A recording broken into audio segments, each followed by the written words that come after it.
آپ کی توفیقات میں مزید اضافہ فرمائے۔ عزیزان ایمانی یقین جشن شہید کربلا میں آپ شریک ہونے آئے ہیں۔ آپ کربلا یہاں بیٹھے ہوئے ہیں، آپ آزادہ یہاں بیٹھے ہوئے ہیں، آپ حسینی یہاں بیٹھے ہوئے ہیں۔ حسینی تو وہ ہوتے ہیں جو 30,000 کے لشکر میں اگر ایک آواز دیتا ہے تو 30,000 کا لشکر خاموش ہو جاتا ہے۔ لہٰذا آج یہاں پر الٹا دیکھ رہے ہیں، آج یہاں پر آپ خاموش ہیں۔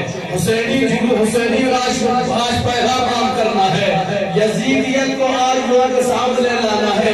ایک طرف حسینیت ہے، ایک طرف یزیدیت ہے۔ یقیناً میں دیکھنا چاہوں گا اس شعر کے بعد کون ہمارا بچہ آج خاموش رہتا ہے، کون ہمارا بزرگ جوان خاموش رہتا ہے۔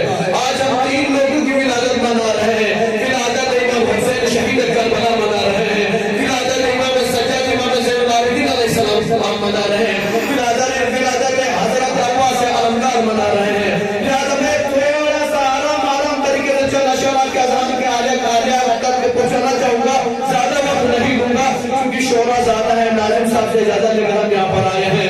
اپنے بچوں کو چونکہ ہم دیکھ رہے ہیں بچے نعرے لگا رہے ہیں، بزرگ آرام سے بیٹھے ہوئے ہیں، ان بچوں کو نظر کرنا چاہوں گے 4 مصرے۔ اپنے بچوں کو سکھاتے نہیں ہم لوگ، اپنے بچوں کو سکھاتے نہیں ماتم ہم لوگ۔ ہم نے یہ نعرہ لگانا بچوں کو نہیں سکھا، بچے خود سیکھ گئے۔ ماتم کرنا بچوں کو نہیں سکھا، بچے خود سیکھ گئے۔ شاعر کہتا ہے اپنے بچوں کو سکھاتے نہیں ماتم ہم لوگ، نام عباس کا خود ہاتھ اٹھا دیتا ہے۔ حضرت عباس کی ولادت کی تاریخ ہے، کل 4 شعبان ہے، ولادت علمدار عباس ہے۔ اپنے بچوں کو سکھاتے نہیں ہم ماتم ہم لوگ، نام عباس کا خود ہاتھ اٹھا دیتا ہے۔ اتنی دولت ہی کہاں تیرے خزانے میں یزید، جتنا ایک شیخ کا عزادار لٹا دیتا ہے۔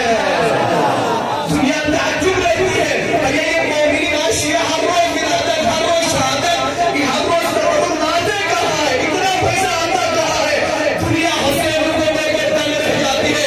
کچھ لوگ ایک محفل کرنے میں، ایک میلاد کرنے میں دم نکل جاتا ہے، حالت خراب ہو جاتی ہے، لیکن حسین کو جب آپ دیکھتے ہیں اتنا پیسہ آتا کہاں، سب پریشان ہو جاتے ہیں۔ شاعر کہتا ہے اتنی دولت کہاں تیرے خزانے میں یزید، جتنا ایک شیخ کا عزادار لٹا دیتا ہے، جتنا ایک شیخ کا عزادار لٹا دیتا ہے۔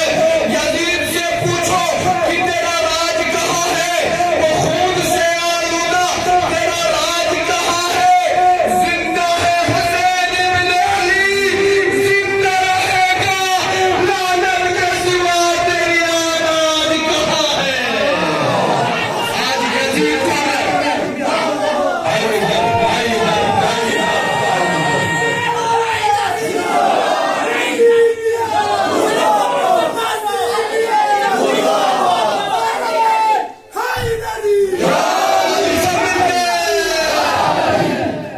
یزید سے پوچھو کہ تیرا راج کہاں ہے۔ یزید سمجھتا ہے میں حسین کا سر کٹا دوں گا اور حسینیت کو ختم کر دوں گا، ذکر حسین ختم کر دوں گا، لیکن دنیا جانتی ہے آج حسینی نظر آتے ہیں، حسینیت نظر آتا ہے، نہ دنیا میں کوئی یزید نظر آتا ہے، نہ کوئی یزید کا ماننے والا نظر آتا ہے۔ اگر دنیا کے کسی کونے میں کوئی یزید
سنتے ہیں وہاں کوئی شاید آپ 400 میں ہوں گا پیدا ہوتا ہے. آخری شعر ہمارے ہندو بھائی ہیں, ہمارے ایک شاعر ہندو بھائی, شاعر کنیال لال کا ایک ہندو شاعر ہے, حسین سے عقیدہ ظاہر کر کے کہتے ہیں غم حسین ہمیشہ ہم منائیں گے ہندو.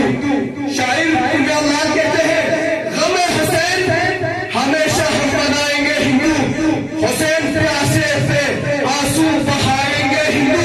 ہماری نظروں میں راون سے بھی برا تو ہے, یزید لعنتی تیرا بھی پتلا جلائیں گے ہندو.